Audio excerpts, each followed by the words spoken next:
Es un gusto tenerlo aquí en la ciudad de Medellín. Bienvenido. Muchas gracias y agradezco nuevamente la invitación de Televiv, de la comunidad Jesús Eucaristía, porque hace 5 años, yo no me acordaba cuánto había pasado el tiempo, estamos todos más lindos, más lindos. Pero no crean que la presencia de Dios engorda, esto es una ilusión óptica solamente. Bueno, qué bueno que nos acompaña aquí nuestra madre. Es tan bonito verla con el niño en brazos. Una vez me dijo un fraile ya mayor que ahora vive conmigo en la comunidad con 84 años y él me decía, yo nunca pongo en las iglesias la Virgen sin el niño, porque alguno piensa que es una diosa. O bien embarazada con el niño adentro y que se note, o con el niño en brazos. ¿Por qué? Porque María nos entrega a Jesús. María nos da lo más grande que tiene una madre, que es su hijo. No nos engañemos que lo más grande que tiene una madre nunca es el esposo, es siempre el hijo. Funciona así, que lo lamento por los maridos, pero la experiencia me dice que para las madres primero viene el hijo, después viene el marido. No sé si concuerdan conmigo, pero normalmente es así. Para el padre también los hijos son importantes, pero María nos entrega a Jesús. Y de esto se trata, de lo que vamos a tratar de hablar un poco, de enseñar y de orar en este día. El encuentro con Jesús. Ustedes saben, me pongo el reloj a mano porque en todo caso me hacen señas, porque en la televisión siempre están corriendo detrás del reloj. Ustedes saben cómo se llamaba a la Eucaristía, a los santos padres en los primeros siglos de la Iglesia, primer siglo, segundo siglo. Muchos de ustedes vinieron acá por el título que le pusieron al evento. Sana mi herida, ¿verdad? Sí. Me dijo una vez el padre Diego Jaramillo, si querés vender libros siempre poné la palabra sanar en la tapa, porque se lo van a vender solo. Y el evento lo mismo. ¿Sabes cómo le decían a la Eucaristía en el primer siglo, en el segundo siglo? Los santos padres le llamaban fármaco de inmortalidad. ¿Querés sanarte? ¿Sabés cuál es el remedio? Jesús en la Eucaristía. Él es el remedio. Y es el remedio para una enfermedad que todos nosotros tenemos, porque yo estoy seguro, no voy a decir ahora, levanten la mano los diabéticos, levanten la mano los chicatos, levanten la mano los que tienen hipertensión, porque se me van a cansar de levantar la mano. Yo tengo 3, padre, va a decir alguno. Bueno, pero ¿saben cuál es la enfermedad que tenemos todos? Desde los más niños hasta el más anciano. Vos también. ¿Saben cómo se llama esa enfermedad? Muerte. Todos nos vamos a morir. A algunos les ataca más rápido y a otros los deja 100 años, pero todos. ¿Alguno de acá piensa que no se va a morir? Levante la mano, por favor. O sea que todos tienen la enfermedad que yo tengo, pero yo no se las contagié. Yo no se las contagié, echen la culpa a Adán y Eva en todo caso. No es un problema mío. Todos estamos enfermos de muerte.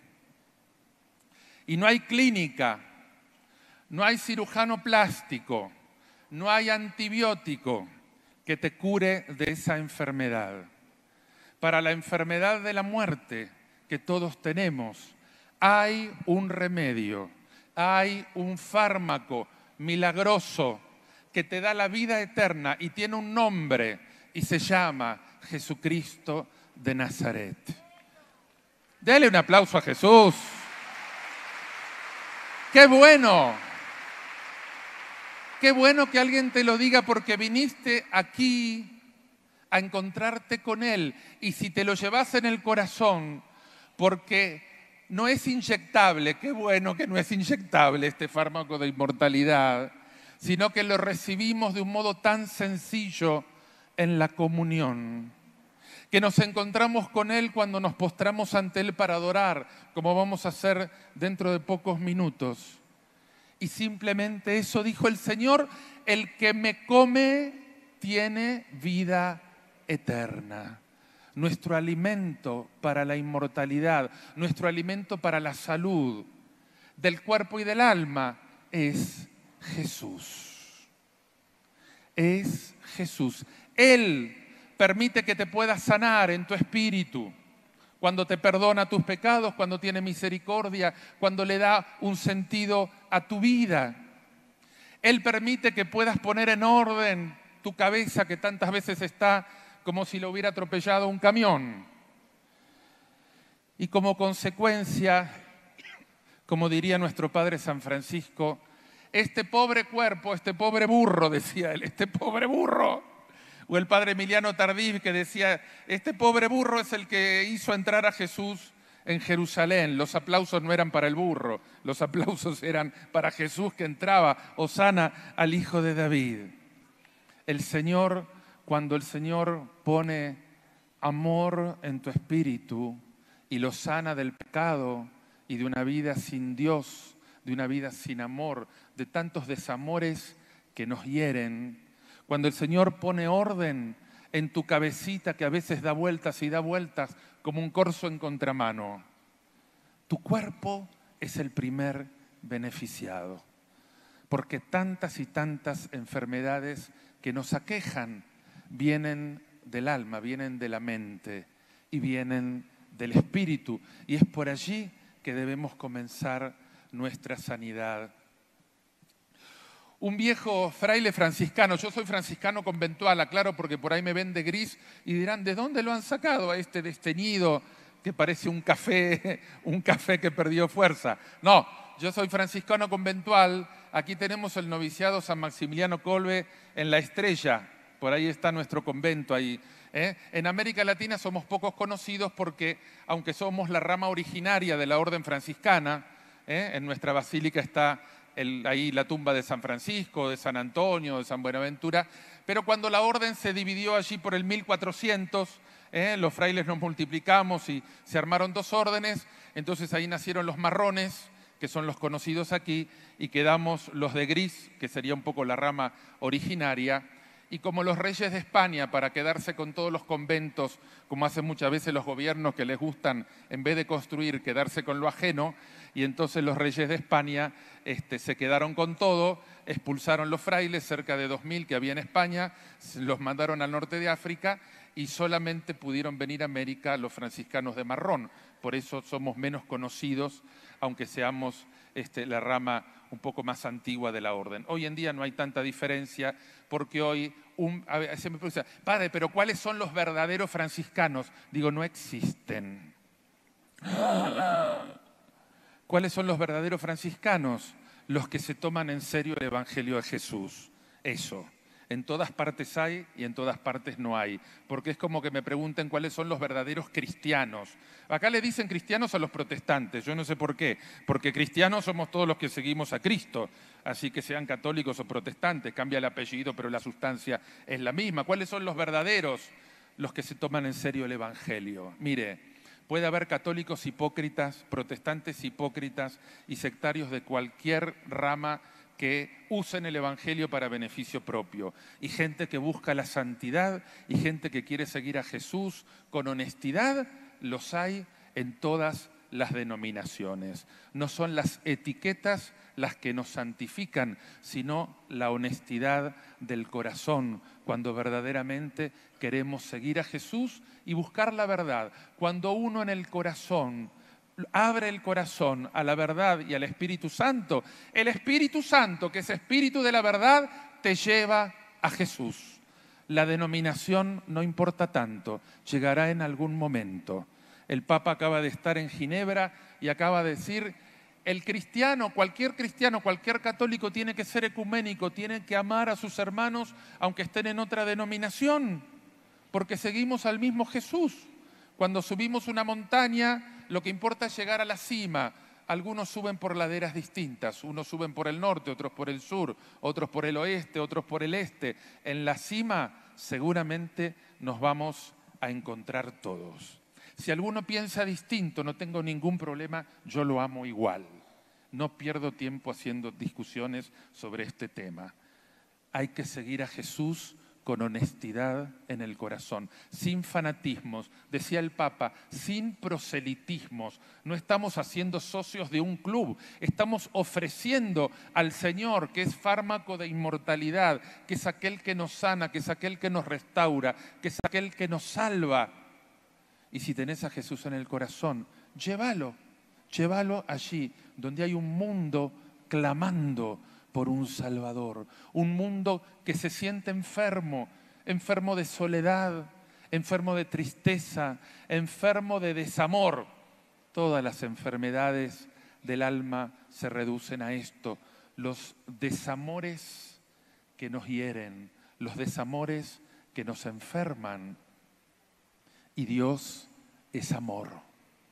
Y el que se encuentra con un Dios amor, que se quiso hacer cercano en el seno de María, de una joven sencilla que le dijo que sí. El que encuentra el amor de Dios no se lo puede guardar para sí mismo. Siente la necesidad de entregarlo. San Pablo decía, ¡ay de mí si no anunciara el Evangelio! ¡Amén! Dale un aplauso a Jesús, que te ama.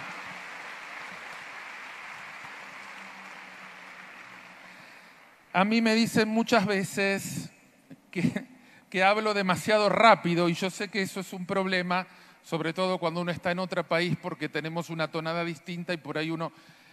¿Ustedes entienden lo que yo estoy diciendo? Sí. Bueno, levante la mano el que no entendió nada. Bueno, me quedo tranquilo, no hay problema entonces. Bueno, a ver.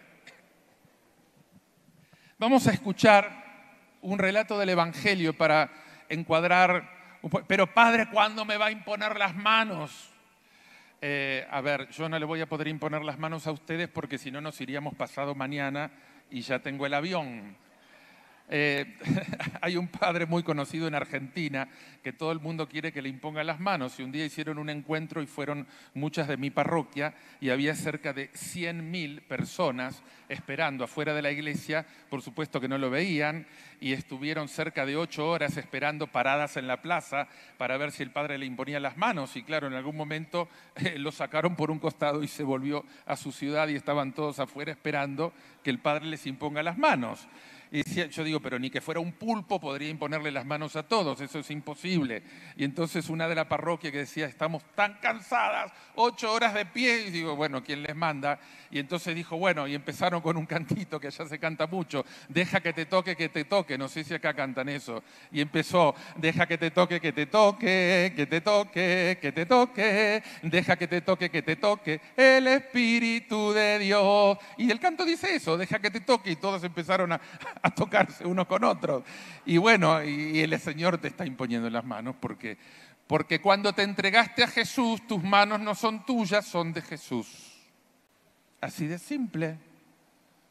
El mismo Espíritu Santo está en cada uno de nosotros como si fuéramos las células de un mismo cuerpo.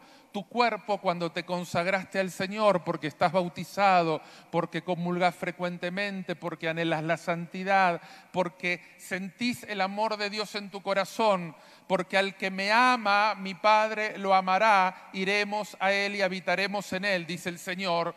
Entonces, Señor, haz de mí un instrumento de tu paz, dice San Francisco.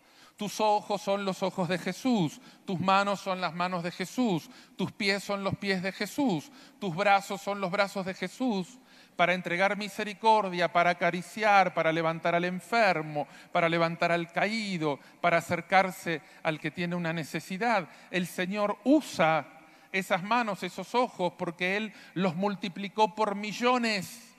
Y esta es la iglesia que es el cuerpo de Cristo. Y en este cuerpo de Cristo tú eres una célula en la que está todo su espíritu. Cuando estás lleno de Dios, es Jesús el que acaricia con tu mano. Es Jesús el que impone las manos a los enfermos, no es la tuya. El Señor necesita una mano como necesita una hostia para que vos puedas sentir que entra en tu vida. Pero es Jesús, no eres tú, es Jesús. Y por eso que es importante que en la renovación no perdamos el amor del principio, cuando hace 50 años no teníamos miedo de imponer las manos a los enfermos en un grupo de oración, no porque eres la bruja del barrio o la curandera del barrio. No, porque algunas se piensan que tiene, quién sabe qué, no tienes nada. El caño no tiene ningún mérito porque el agua pase. Lo único que no tiene que estar tapado, nada más. Y tú eres nada más que el caño. Y yo también. O el cable por donde pasa la electricidad. Si no está roto, la electricidad pasa y se enciende la luz. No tenemos más mérito que eso. Ser instrumentos del amor de Dios, y qué importante que el Señor pueda multiplicarse en cada uno de nosotros, usando tus ojos para mostrar amor y misericordia, usando tus manos para orar por los enfermos. No tengan miedo de imponer las manos. Hay algunos que tienen miedo, que piensan que estamos ordenando obispos, ordenando sacerdotes. Nadie es tan tonto que piense eso, no sé, yo nunca encontré. Imponer las manos es un gesto de misericordia. ¿Y qué se hace? Me acuerdo que decía una vieja carismática en Uruguay, que yo era párroco ahí, y había surgido toda una discusión en el grupo. ¿Cómo orar por los enfermos? ¿Qué hay que decir? Y algunos dicen, hay que pedirle los análisis, hay que pedirle las radiografías. Yo digo, pero ¿cuántas estupideces? Y una hermana como de 75 años, que era de las fundadoras de la renovación en el país, dijo, es tan simple. Y todos se quedaron mirando a ver cómo era la receta, tan simple. Y dice, vos le imponés las manos y decís, Señor, sanalo. Ya está. Dios sabe mejor que todos los análisis y que todas las radiografías lo que esa persona necesita. Orar por los enfermos es una oración de intercesión en el amor, nada más. No tenés que ser médico. No tenés que saber entender una radiografía o una tomografía. Eso no es un problema nuestro. Tenés que saber orar. ¿Y qué es saber orar? Confiar en el Señor. Le imponés las manos. Señor, sanalo. Señor, sanalo. Derrama tu amor sobre este hermano, sobre esta hermana. Sobre el gato, sobre el perro. ¿Quién dijo que un niño no puede orar por su perro o por su gato que está enfermo, o por el canario o por el loro? ¿Quién dijo que tenemos que orar solo por los humanos? Menos mal que no estoy en Argentina, porque como yo tengo varios gatos y también crío, se me ríen. ¿Alguno de ustedes alguna vez vivió el dolor enorme de la muerte de una mascota muy querida, de un perrito, de un gato? Levante la mano. ¿Duele? ¿Duele mucho? Claro que sí, claro que sí. Y les pregunto, ¿y ustedes cuando estaba enfermo, cuando ya sabían que a lo mejor no había nada que hacer, rezaron por ese gato, por ese perro, Sí, ¿rezaron o no rezaron? Claro que sí. Digo, porque a mí me pasó. A mí me pasó.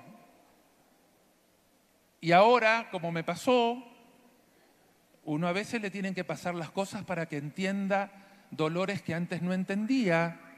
Y por eso yo digo ahora cosas que antes no decía, que podemos rezar también por nuestros animalitos de compañía que hoy en día también forman parte de nuestras familias. ¿Y cuántos niños sufren tanto cuando se enferma su perro o su gato? Y claro que le piden al Señor, y la oración de los niños tiene mucho poder.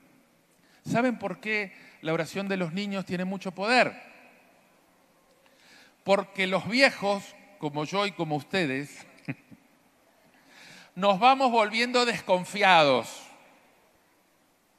Rezamos, pero por las dudas, porque en realidad yo no sé si Dios me va a hacer esto. Y los niños, cuando oran, creen, no desconfían del amor de Dios.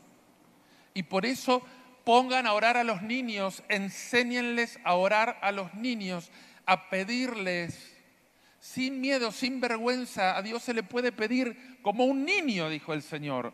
Como un niño significa confiado en el Señor.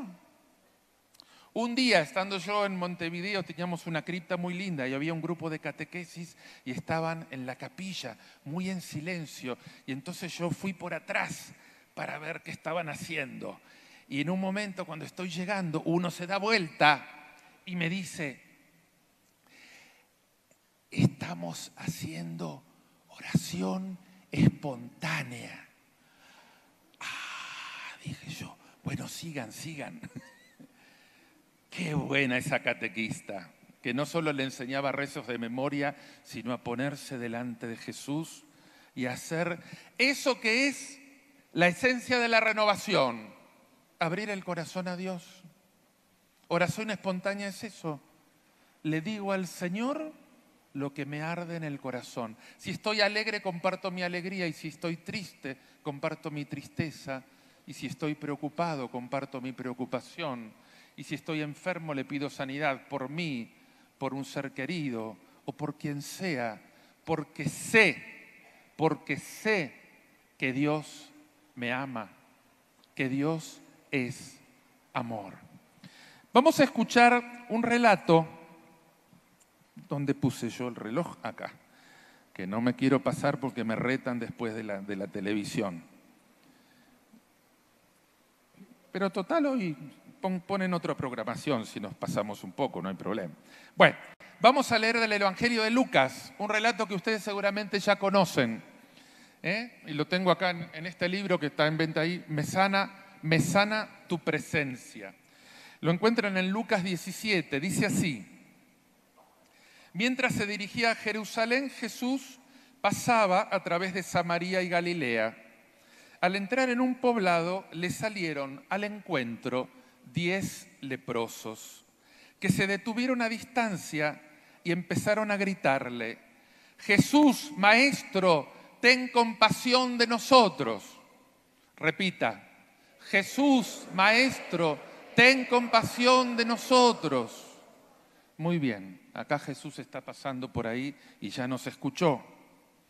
Al verlos, Jesús les dijo: vayan a presentarse a los sacerdotes. Y en el camino quedaron purificados. Uno de ellos, al comprobar que estaba curado, volvió atrás, alabando a Dios en voz alta, y se arrojó a los pies de Jesús con el rostro en tierra, dándole gracias. Era un samaritano. Jesús le dijo entonces: ¿cómo? ¿No quedaron purificados los 10? Los otros 9, ¿dónde están? Ninguno volvió a dar gracias a Dios, sino este extranjero. Y agregó: levántate, tu fe te ha salvado.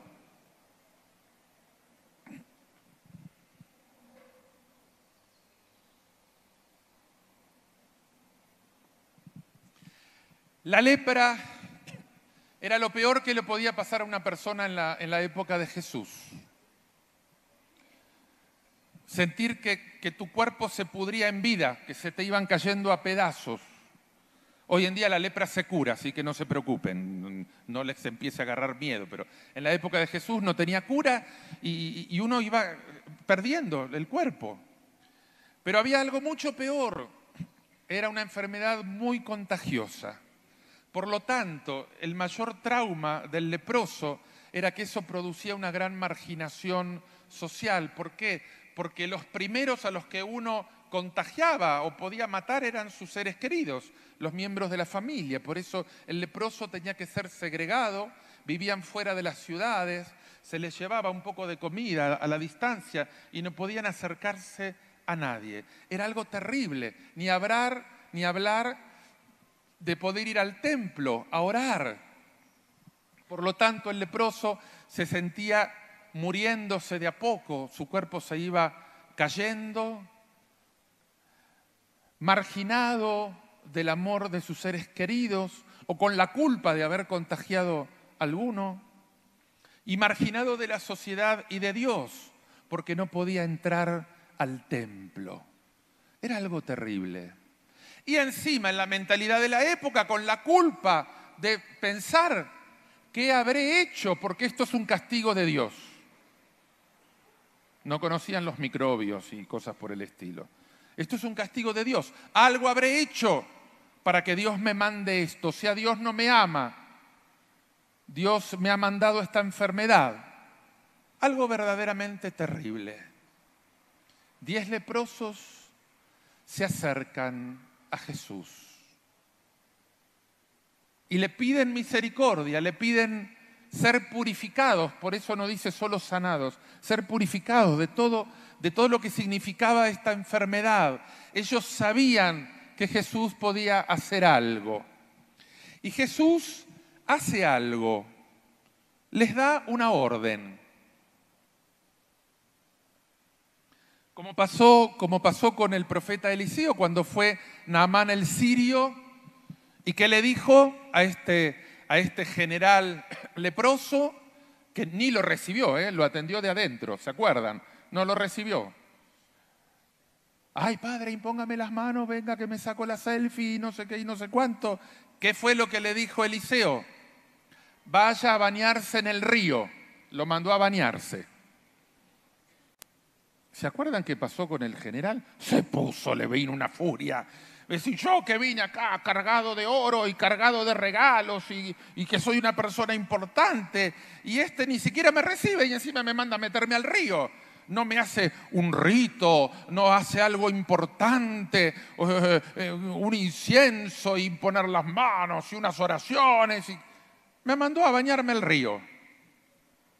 ¿Se acuerdan cómo sigue? Levanten la mano los que se acuerdan cómo sigue. El sirviente lo calmó un poco y le dijo, cálmese un poco, cálmese un poco. A ver, si el profeta le hubiera mandado algo muy difícil, a la altura de un general importante, usted no lo habría hecho. Y por supuesto. ¿Y si lo único que le mandó fue algo tan simple como ir a meterse al río? ¿Qué perdemos con hacerle caso? Si hicimos tantos kilómetros para poder encontrar al profeta. Es muy razonable el planteo, ¿verdad? ¿O no? Claro. Y entonces, bueno, dijo, está bien, no se pierde nada. Fue, se metió en el río y cuando salió del río, ¿cómo estaba? Curado. No se tuvo que subir a la punta de una montaña, no tuvo que hacer, no sé, algo terrible. Simplemente tuvo que obedecer. ¿Qué hizo? Levanten la mano los que les gusta obedecer. No les creo. No les creo, porque viven en el mismo planeta y en mi parroquia a nadie le gusta obedecer y a mí tampoco. Una vez me dijo el médico, hace muchos años, y no he cambiado, mis peores pacientes son los médicos y los sacerdotes. ¡Ay, padre!, dirían acá. Mis peores pacientes son los médicos y los sacerdotes. Y yo puse cara de tonto. Dije, ¿por qué? Claro, vieron que uno a veces pone cara como diciendo, no te puedo creer. ¿Por qué? Porque los médicos me cambian el tratamiento. Y los curas no lo hacen. ¿Hay algún médico aquí? No hay médicos. ¡Qué bueno! Acá hay un médico, una médica. ¿Es verdad lo que estoy diciendo? ¡Ah! ¿Es verdad lo que estoy diciendo? Claro que es verdad. Los médicos me cambian el tratamiento y los curas no lo hacen. Bueno, no voy a decir cómo terminó. Un poco hice el tratamiento, no me porté tan mal, pero a nadie le gusta obedecer. Y la obediencia es lo que nos salva. Si vas al médico y te dice, usted tiene que tomar esta pastilla todos los días antes del desayuno, durante un mes, y con eso se cura. Y empieza. Pero tomarla antes del desayuno me da cosa. Quizás con el desayuno puede ser mejor. Porque a mí me parece, porque yo pensaba, yo estoy cansado de decirle a la gente, por favor, usted no piense.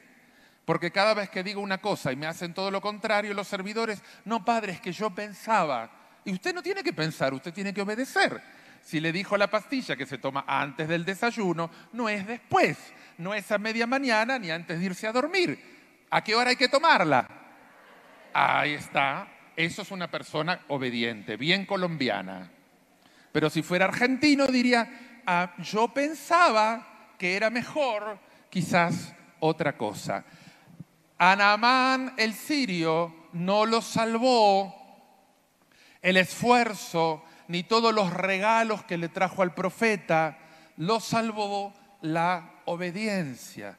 Porque el profeta le dijo, vaya a meterse al río, y fue a meterse al río. A estos 10 leprosos no los salvó ningún gesto que hiciera Jesús. Jesús no oró por ellos. Jesús no les impuso las manos. Jesús no oró al Padre diciendo, Padre, por favor, sana a estos leprosos. ¿Qué hizo Jesús? Les dio una orden y les dijo, vayan a presentarse a los sacerdotes. ¿Por qué? Porque en ese tiempo eran los sacerdotes del templo los que autentificaban la sanidad de un leproso para reincorporarlo a la sociedad. Por lo tanto, Jesús los quería reincorporar a la sociedad y quería romper ese muro de marginación que había especialmente con esta enfermedad tan terrible. Y cuando ellos empezaron a poner en práctica, porque no es que estaban frente al templo, y fueron caminando, haciendo el proceso. O sea, tomaron la pastilla el primer día, el segundo día, el tercer día, el cuarto. Ya iban por el día 15 porque no dice en qué momento fueron curados. Pero mientras caminaban obedeciendo, haciendo el proceso de sanidad, haciendo ese proceso de obediencia, quedaron sanados. Primera enseñanza, me sana obedecer. Ya tengo el título de mi próximo libro, que nunca escribí eso, y me encantó el título, ¿les gusta ese título? Me sana la obediencia, pero no me lo va a comprar nadie si yo le pongo ese título a un libro, seguro. Me sana, sanados por la obediencia. Qué bueno que está, porque obedecieron a Jesús y comenzaron el proceso. Pero a ver, ellos no fueron al templo después de ser sanados. No es que Jesús hizo y todos, como los superhéroes de las películas, ¿no? Ahí quedaron sanados. ¡Wow! Vamos ahora a pedir el certificado de sanidad al templo. No fue eso. Ellos tuvieron que creer en esa palabra de Jesús, sin ver nada. Tuvieron que obedecer sin ninguna prueba. Vayan a presentarse al templo. Uno podría haber dicho, nos van a sacar a patadas si no podemos acercarnos al templo. Un leproso no puede acercarse. ¿Cómo vamos a ir al templo? Pero no nos curó, no nos sanó. Sin embargo, confiaron en que algo empezaba en sus vidas y se pusieron a caminar. Empezaron a obedecer. Empezaron a hacer ese tratamiento que comienza por la obediencia. Y en el camino, en el proceso, quedaron purificados.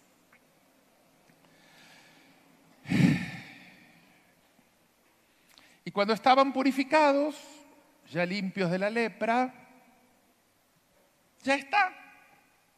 Ya no necesito otra cosa. Una persona muy enferma, de una enfermedad mortal y muy grave, Hizo una peregrinación al santuario de la Virgen de Lourdes a pedirle a la Virgen que lo curara de su enfermedad.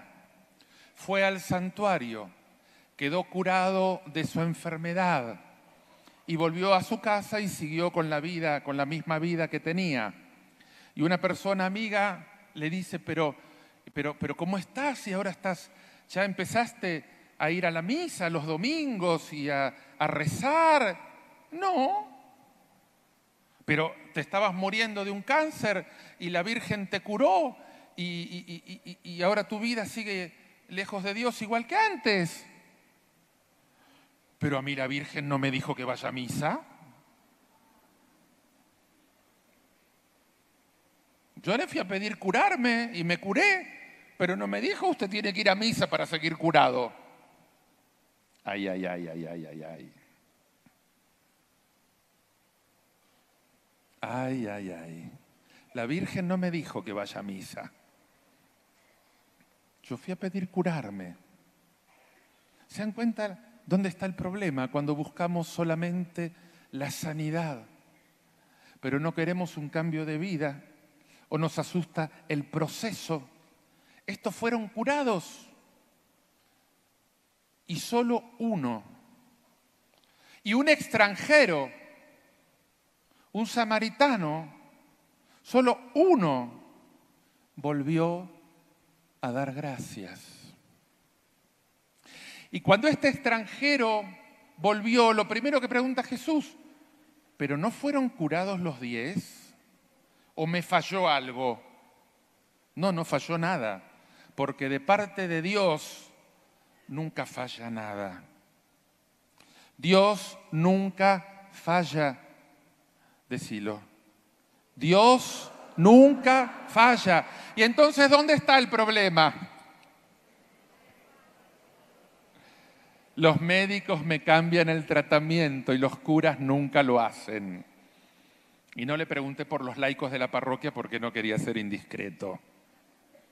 Dios nunca falla, pero muchas veces fallamos nosotros. Uno solo volvió. ¿Y qué hizo ese que volvió? Se postró, cuerpo a tierra. La postración es la oración más fuerte, o la postura de oración más fuerte y más poderosa que hay en la Biblia. Y solamente uno se postra delante de Dios.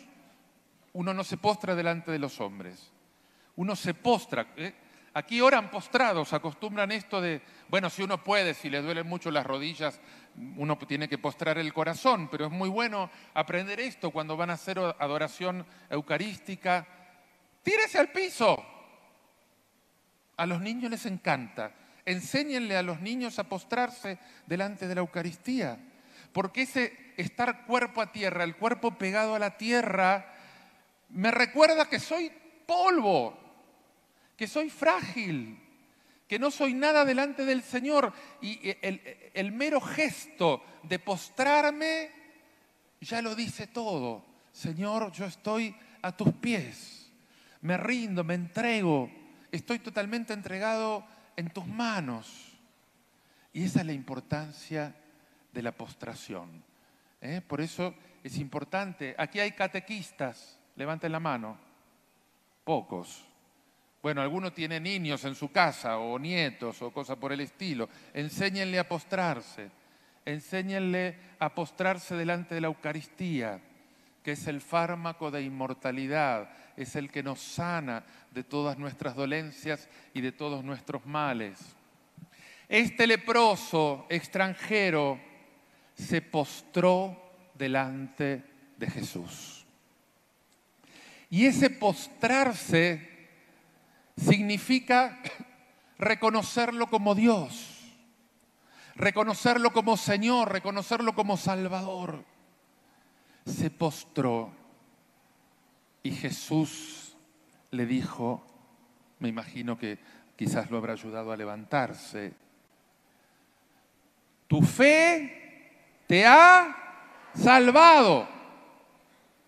Ese leproso estaba sanado, pero no estaba salvado, porque la obediencia lo sanó, pero la fe lo salvó.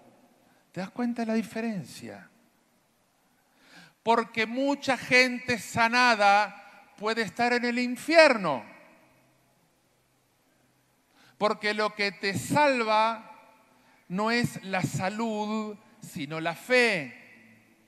Y por eso es importante que cuando nosotros pedimos los dones de Dios, y está bien, porque Jesús dijo, yo vine para que tengan vida y la tengan en abundancia, y el Señor no se regodea en tu enfermedad.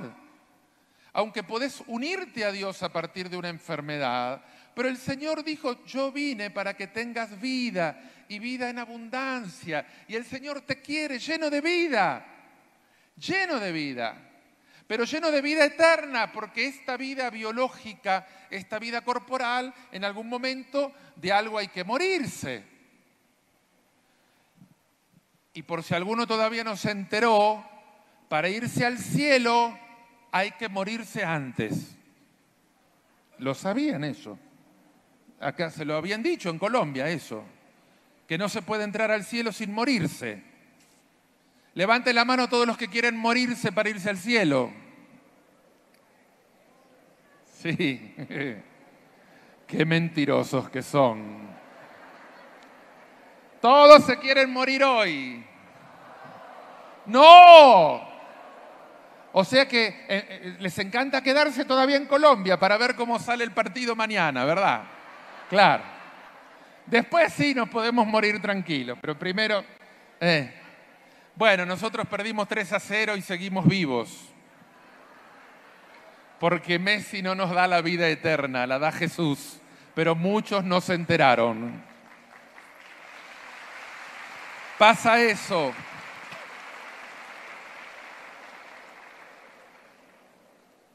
La vida eterna solo te la da Jesús. Tu fe te ha salvado. Bien, faltan 5 minutos y no hablé de lo que iba a hablar. Pero qué terrible que es esto. No, esto es para que me inviten otra vez para el año que viene. A ver, hermanos, les hago una síntesis. Señor, sana mi herida. Acá no estamos hablando de las heridas del cuerpo porque esas se sanan en la sala de primeros auxilios. Estamos hablando de otras heridas y que son fundamentalmente las heridas del alma, las heridas del espíritu, esas cosas que nos apuñalan por dentro. Y les hago una síntesis. Nuestras heridas, no importa cuáles sean, siempre son heridas de desamor. Lo que nos hiere son los desamores, las traiciones, las frustraciones, el sentirnos no reconocidos, abandonados, insultos, no haber sido reconocidos en nuestra infancia por nuestros padres o por nuestros docentes, cosas que nos traumaron, pero que en el fondo siempre tienen la misma raíz. Hemos experimentado no ser amados. Porque cuando alguien me ama, cuando yo siento el amor de una persona que me reconoce, me está diciendo, tu vida es importante, tu vida vale, eres importante, qué bueno que existas. Y cuando no siento esa mirada de amor y de reconocimiento, siento lo contrario, mejor no hubieras nacido, no tiene sentido que estés. Si te mueres no pasa absolutamente nada. Esta es una buena recomendación para los que se consideran imprescindibles. Yo siempre les canto un tango muy conocido en Argentina, y a los imprescindibles, a los que piensan que si a ellos les pasa algo, ¿qué va a pasar con el mundo? El tango dice, sus ojos se cerraron y el mundo sigue andando.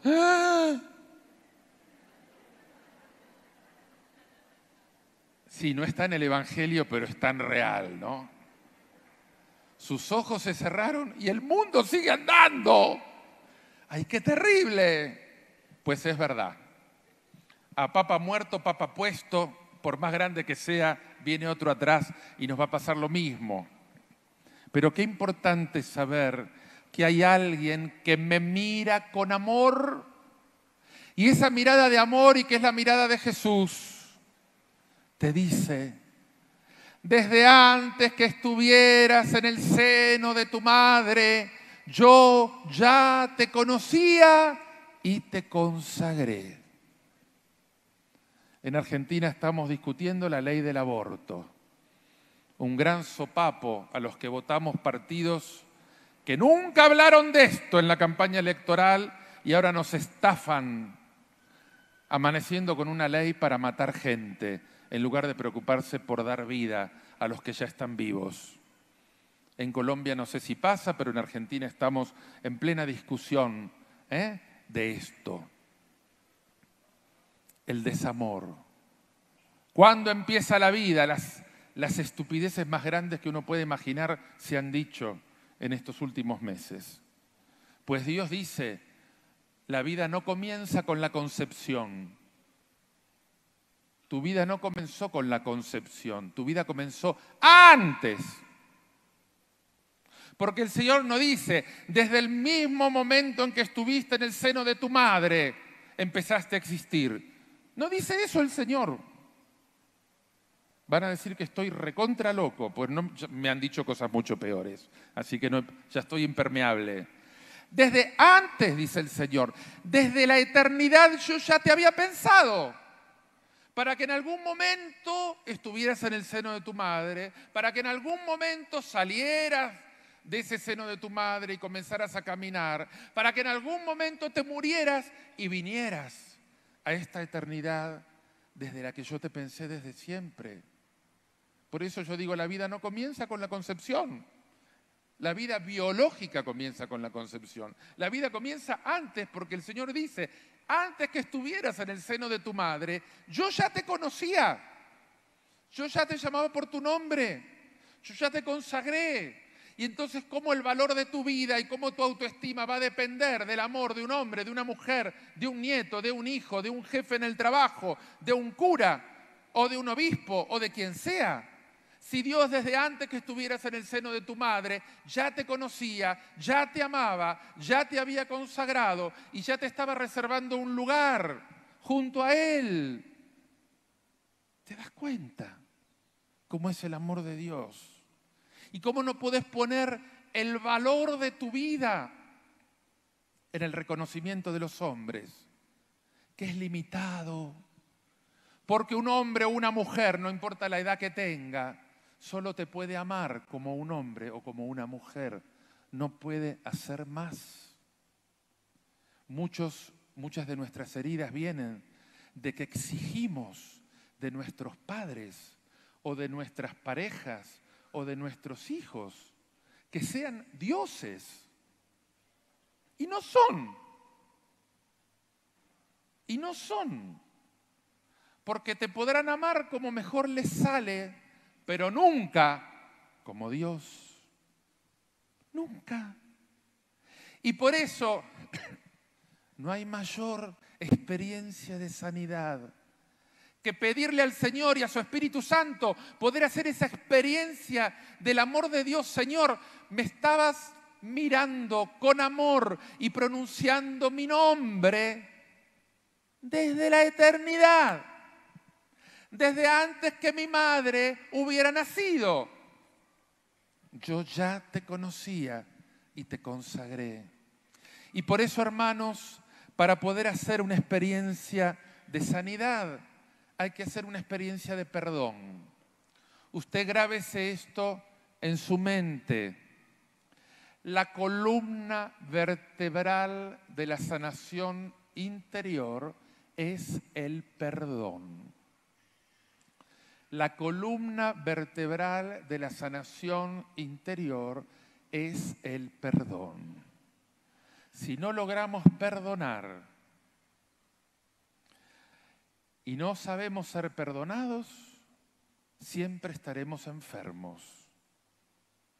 Porque las faltas de perdón es lo que nos va pudriendo el alma. El rencor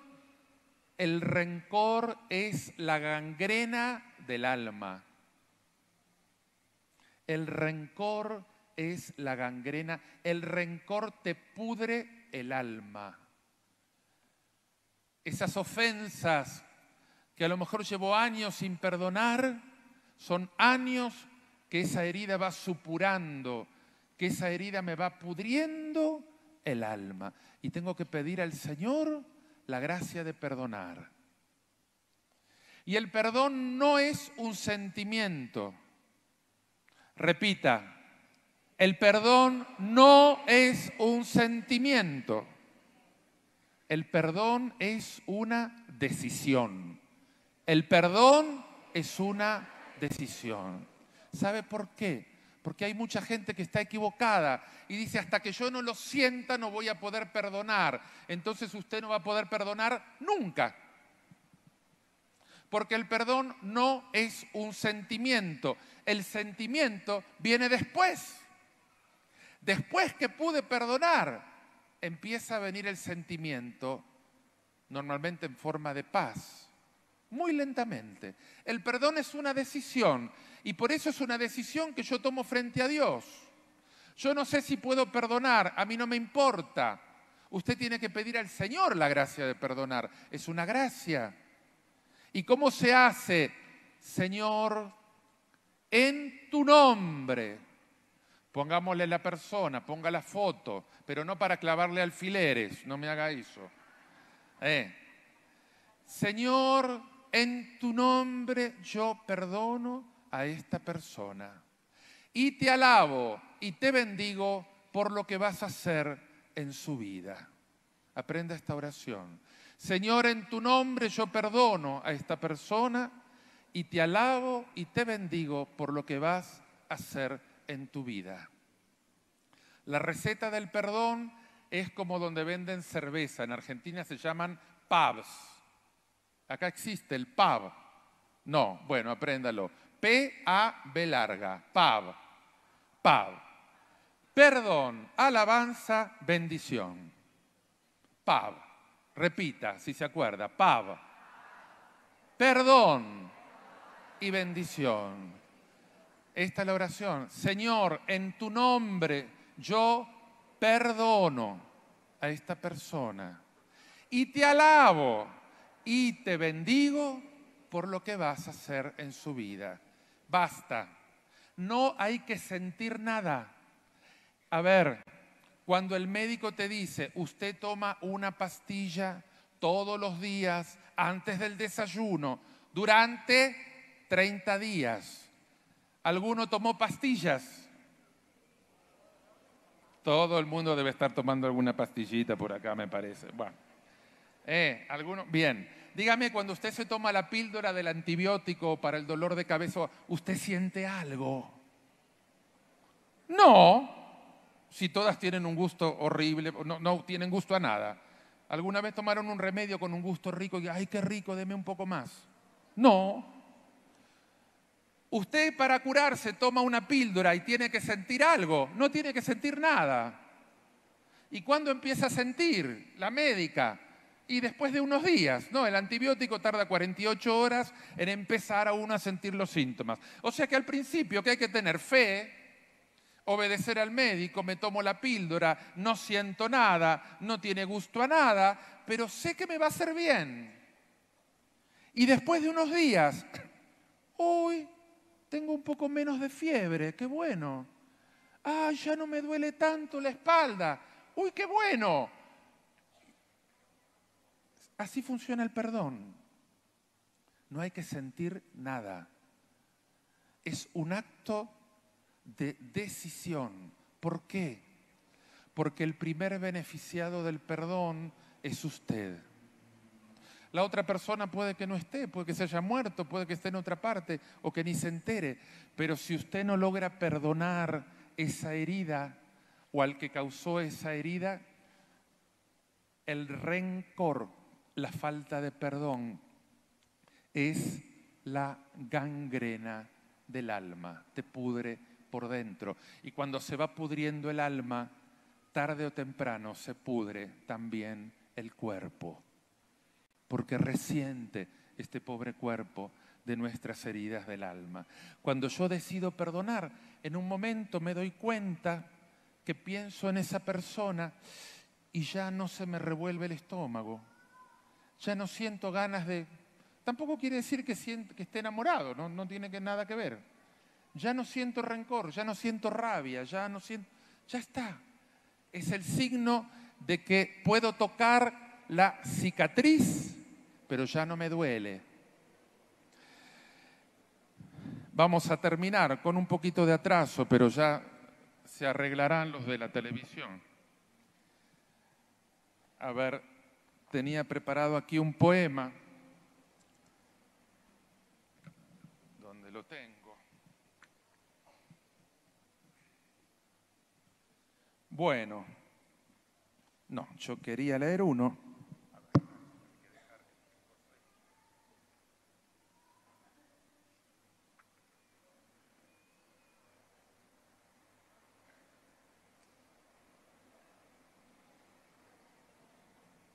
Bueno, como lo tenía señalado y no lo encuentro, debe ser que Dios quiere que lea otro, así que voy a leer otro.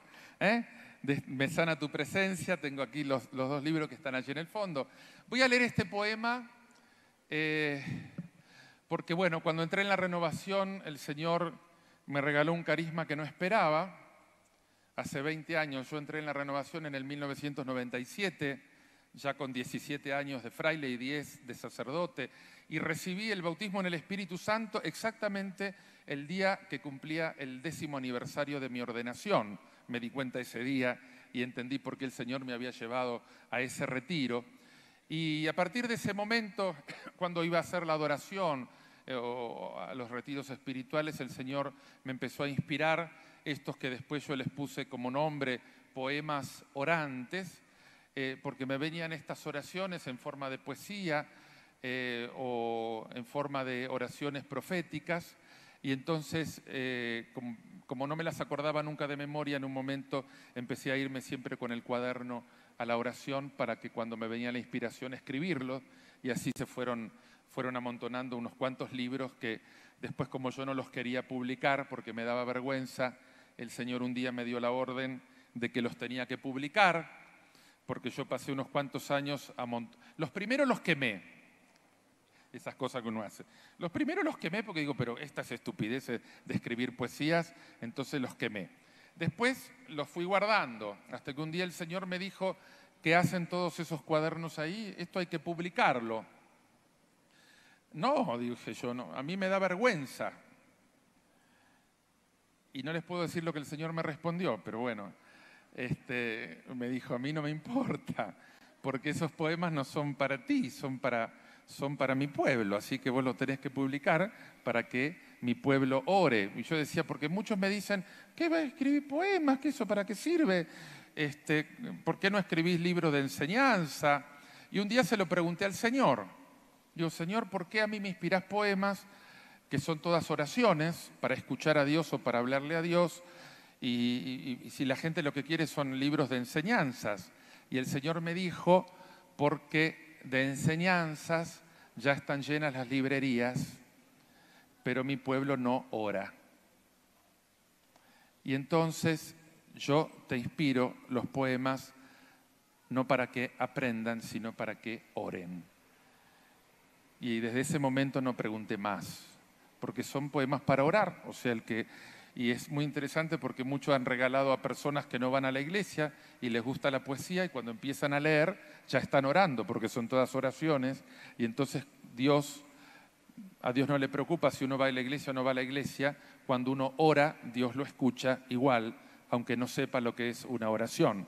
Y entonces empezaron a llegar los testimonios de personas que no iban a la iglesia, pero que leyendo los poemas habían aprendido a orar y habían notado que eran escuchadas por Dios. Así que por eso los poemas orantes.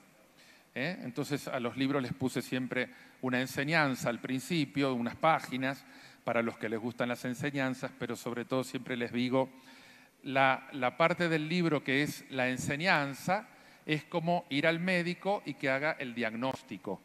El médico hace el diagnóstico, pero a uno no lo cura el diagnóstico y la visita al médico. A uno lo cura el tratamiento, tomarse las píldoras. Y el tratamiento viene con los poemas, porque los poemas son para orar. Y cuando uno se va tomando las píldoras, una por día, cada día va leyendo un poema y lo va orando y lo va presentando al Señor, ese tratamiento de oración es lo que nos va sanando, porque lo que nos sana es el encuentro con Dios. Bien, yo te voy a pedir ahora que cierres tus ojos para que puedas escuchar este poema. Este es un poema profético en el que el Señor habla, por lo tanto el Señor te está hablando a ti.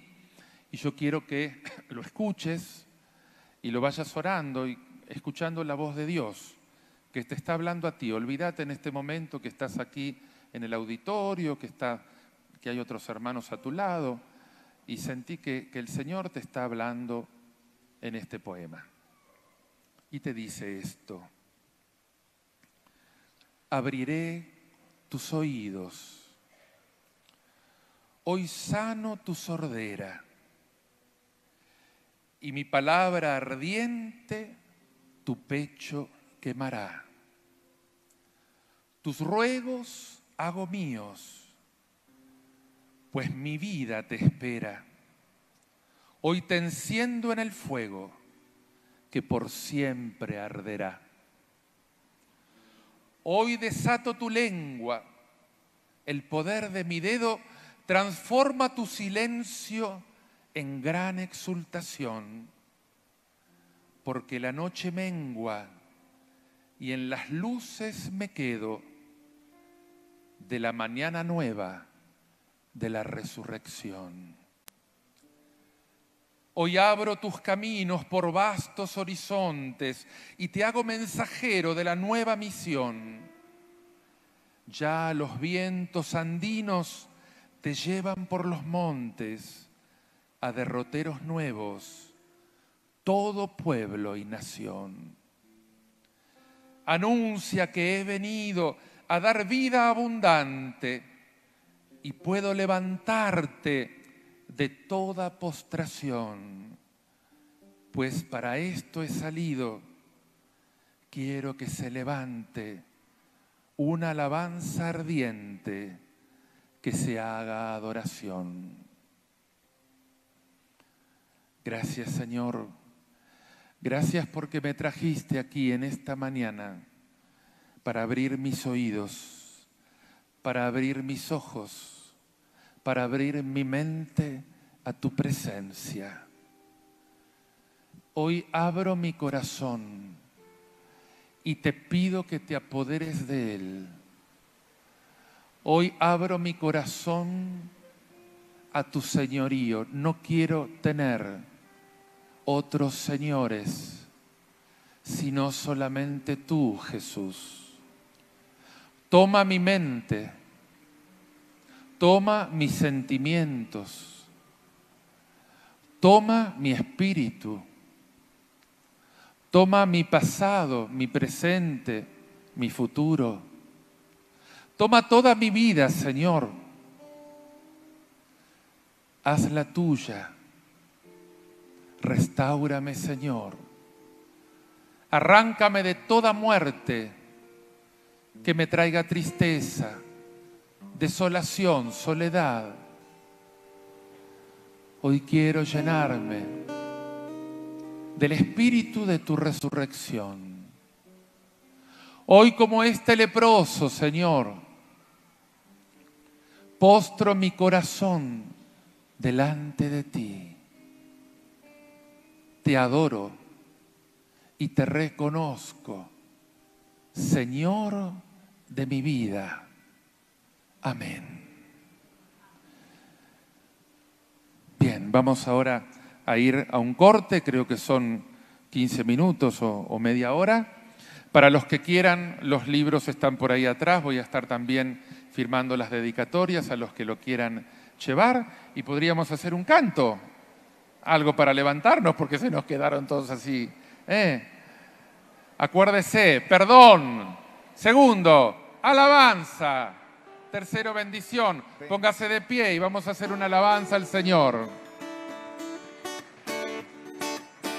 Bueno, vamos a alabar al Señor con gozo por lo que está haciendo en nuestra vida hoy. Alabaré, alabaré, alabaré, alabaré, alabaré a mi Señor. Alabaré, alabaré, alabaré, alabaré, alabaré a mi Señor. Todos unidos, alegres cantamos, glorias y alabanzas al Señor. Gloria al Padre, gloria al Hijo, gloria al Espíritu de amor. Alabaré,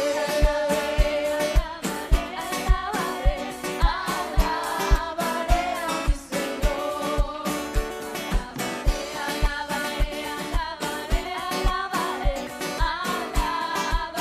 Vamos a bendecir al Señor.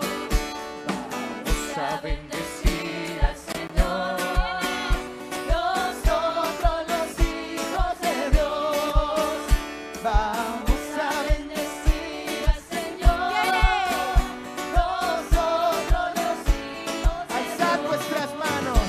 Alzad vuestras manos, partidas a Él y decirle que solo Él es Rey.